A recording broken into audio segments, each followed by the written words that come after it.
Good evening and thank you for joining us on this edition of Primetime News. I'm Ishmael Mukuvonda. Leading our headlines tonight, President Dr. Hage Geingob has posthumously honored the late Agali Doiseb, who passed away on October 29, with the distinction of a state funeral. This was revealed by a statement issued by the presidency on Monday. Initially, the National Honors Advisory Committee had recommended an official funeral for the late Doiseb. However, President Geingob, after considering feedback from the Namibian public and recognizing the significance of the national anthem as a national symbol, decided to elevate the honor to the highest distinction and grant a state funeral. Furthermore, the statement revealed that the Namibian government had previously decided to award the late Doiseb 2 million Namibian dollars for his contributions to the national anthem's composition. Following his passing, this amount will be paid to his wife and children. Moving on to our second story, Agriculture, Water and Land Reform Minister Kale Schlettwein has raised concerns about Africa's progress in meeting the Ngor commitments and attracting investments to achieve the objectives of safe and managed sanitation and hygiene. The Ngor Declaration on Sanitation and Hygiene was endorsed at the 4th Africa Sun Conference held in Dakar, Senegal in 2015. Isabel Bento brings us this report. The commitments in line with Sustainable Development Goal 6.2 seek to achieve universal access to adequate and sustainable sanitation and hygiene services and to eliminate open defecation by 2030.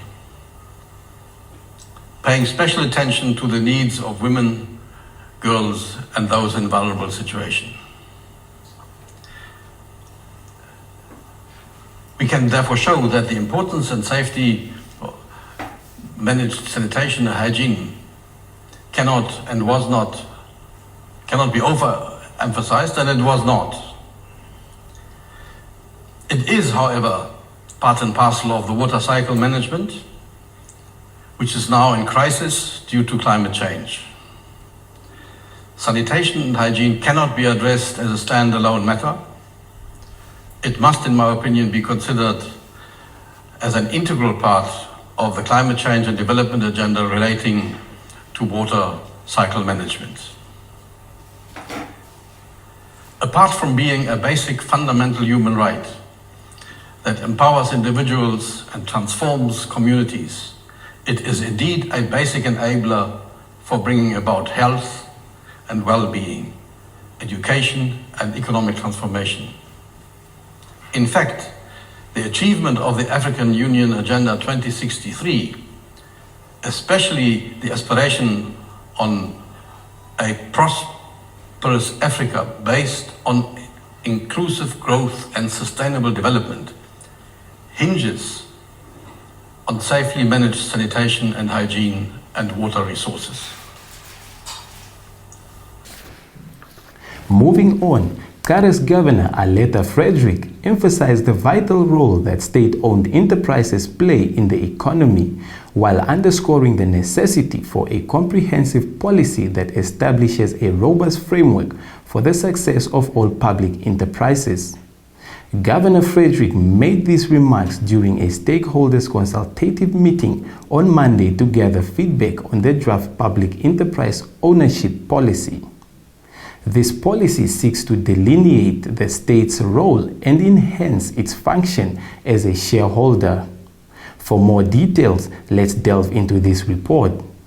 The meeting was also aimed at providing a concise, high-level document that outlines the reasons why the state should own any given enterprise and define the state market role, the private sector role, and the condition under which the state will engage in the market, specifying the reason and methods of participation.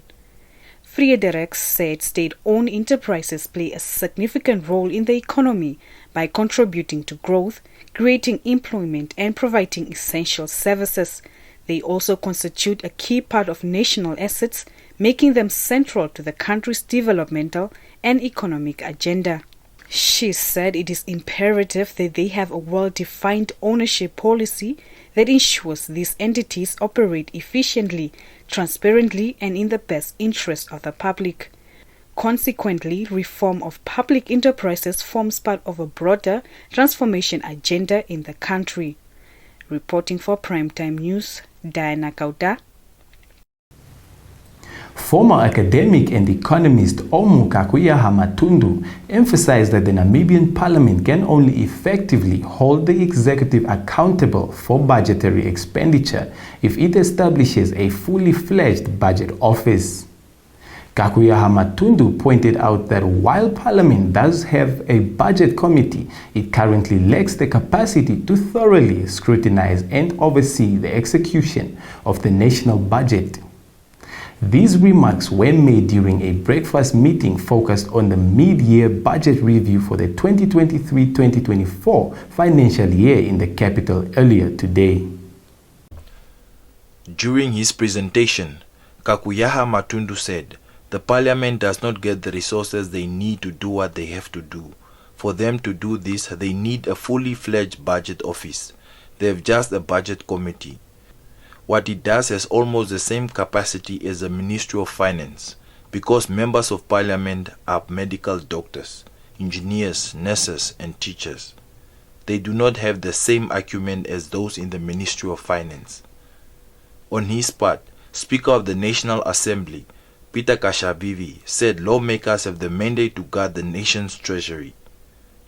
He further said, "As the guardians of the nation's purse, the Namibian Constitution entrusts the Parliament with the solemn duty to oversee the executive's management of public finances. This oversight is not merely a function.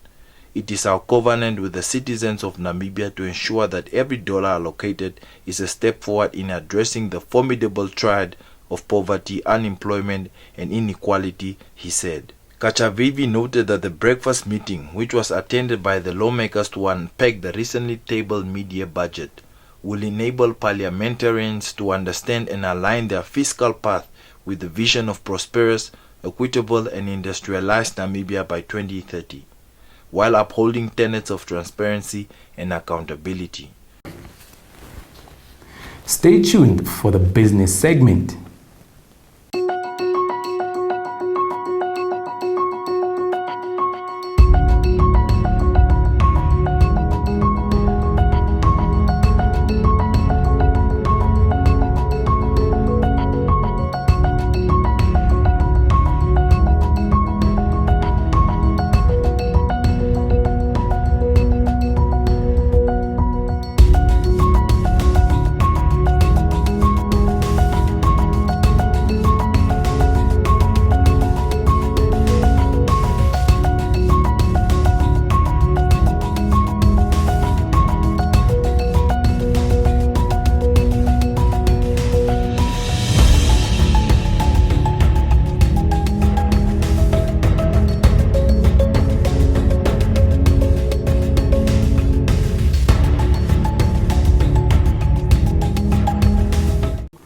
Welcome to Primetime Biz, your central source for all things business. On Monday, the Communications Regulatory Authority, CRAN, announced that as of September 30th this year, approximately 33% of Namibia's 2,789,580 active SIM cards across all licensed networks have been registered. CRAN Chief Executive Officer Emilia Ngikembwa stated in a media release that mobile telecommunications company MTC has the largest number of active SIM card subscribers, totaling around 2,353,298, with 799,797 SIM cards registered nationwide. Telecom Namibia, on the other hand, boasts 429,732 active subscribers, with roughly 117,585 registered. Paredes Telecommunications has 5,437 active SIM cards, of which 5,152 are registered. And Yuko Mobile Namibia has registered all their 1,113 active subscribers. The SIM card registration rate of 33% may be attributed to, among other things, resistance from local authorities to avail registration points, power outages in remote areas, and slow customer uptake, Ngikembwa said. To address these challenges, the authority requested regional governors and chief regional officers to provide free venues for SIM card registration in local authorities and assist with the dissemination of information and awareness amongst communities, she said. SIM card registration conditions mandate users to register their SIM cards with their mobile service provider. Unregistered SIM cards will be suspended for 3 months after 31st December 2023. After which a customer will not be able to use the service and will simply receive a warning message. Ngikembwa further explained that during the 3-month suspension period, the service may be reinstated and the customer can retain the mobile number linked to the SIM card once the customer provides the necessary information for SIM card registration. Reporting for Primetime News, Jekonia Nehemia. On Monday, the city of Windhoek made an announcement that its staff members will not receive a salary increment for the 2023-2024 financial year, and no such requests have been forwarded to the Ministry of Urban and Rural Development. Here is more on this story. Then operational expenditure, salaries getting a lot of focus in council at the moment. That number is at 1.5 billion. So when we looked at it earlier, we said that our bulk services cost around 50%, and then salaries at around 32%, and then other expenses at 18%. But salaries, what we've done the last 3 years, we had 0 increases in our salary, or 0 increases to the staff in their salaries, and you can see that it is really a major cost that we need to control. Now, we've internally kept that at 35%, that it should not go under over 35%. But if you have a growing city, a growing population, and you need to increase your service delivery, then of course that is a challenge, because you need to employ sometimes more people to get to that efficient service delivery. So we're really critically looking at that number and analyzing that number and see how we also can potentially just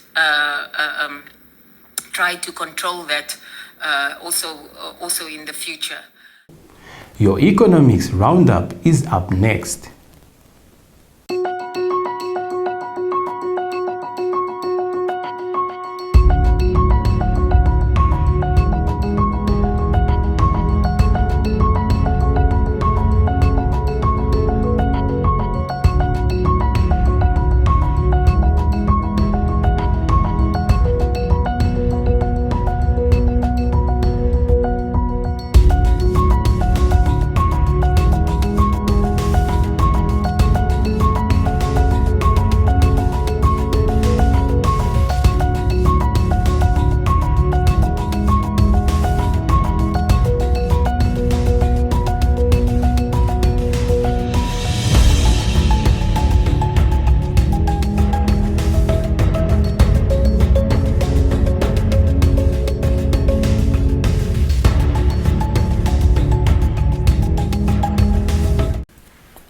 Welcome to Sport Planet, where determination, resilience, and hard work take center stage.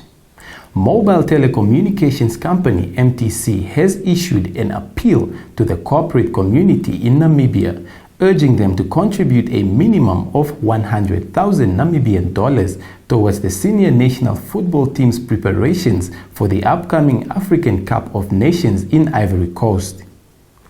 During the launch of the MTC Knockout project on Monday, Tim Ekanjo, MTC's Chief Human Capital, Corporate Affairs and Marketing Officer, highlighted that this year, MTC is celebrating the brave warriors' unwavering dedication and aims to support their journey to AFCON through this project. He revealed that the company has already committed 2 million Namibian dollars to the cause and aims to raise a total of 5 million Namibian dollars by December 8, 2023, in support of the Brave Warriors' preparations for the AFCON 2023 finals scheduled for January and February 2024 in Ivory Coast. We expect a lot of results, but we do not prepare as good as our opponents do. We know that the team needs quite a few things, and we are doing this with the blessing of the NFA and the blessing of Tafellaga, who's their main sponsor. This is not an MTC initiative. It's an initiative where MTC comes together with different corporates, and we are saying, let us ensure that when the team leaves somewhere at the end of December, that they have everything that they need to go and fight. So there's two things we want to achieve. The first thing is making sure that they have all the essentials, all the basics. The second thing is the Brave Warriors have never qualified past the group stages. We want to go to Mr. Muya and say the Brave Warriors have qualified past the group stages. And once you are past the group stages, anything can happen. So that is the support we want to give. We are therefore aiming to raise an amount of 5 million Namibian dollars through this project in a space of 1 month by inviting corporates, whether you're in the private or public sector, to pledge an amount of 100,000 Namibian dollars, a minimum amount of 100,000 Namibian dollars that will go towards the MTC Knockout project. On the 8th of December, we will come back to this venue and announce how much we have jointly been able to raise, and we will then hand this over to the team. Turning to football news, Marcus Rashford has appealed for an end to malicious speculations about his future at Manchester United. His absence from the weekend win at Fulham was due to an injury. The English forward found himself in hot water after attending a nightclub party following Manchester United's 3-0 derby defeat to Manchester City on October 29. He subsequently apologized to United boss Erik ten Hag for his behavior, which Ten Hag labeled as unacceptable. However, Ten Hag also noted that the 26-year-old Rashford is determined to make amends. Rashford's absence from the Craven Cottage match was a result of an injury he sustained during training. In response to rumors circulating on social media, Rashford posted, "Please stop spreading malicious rumors" on his X account, formerly known as Twitter, addressing the United Stand account, a fan channel associated with the club. Stay tuned for your sports roundup.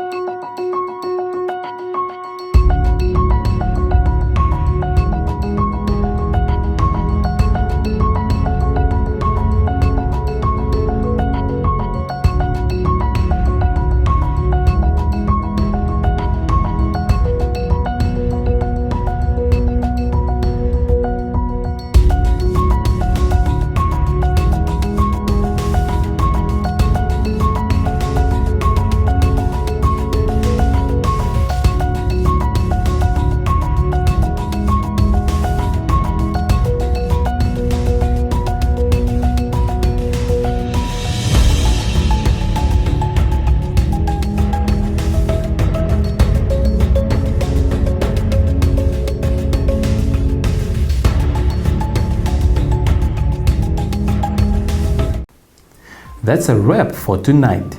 We appreciate you tuning in.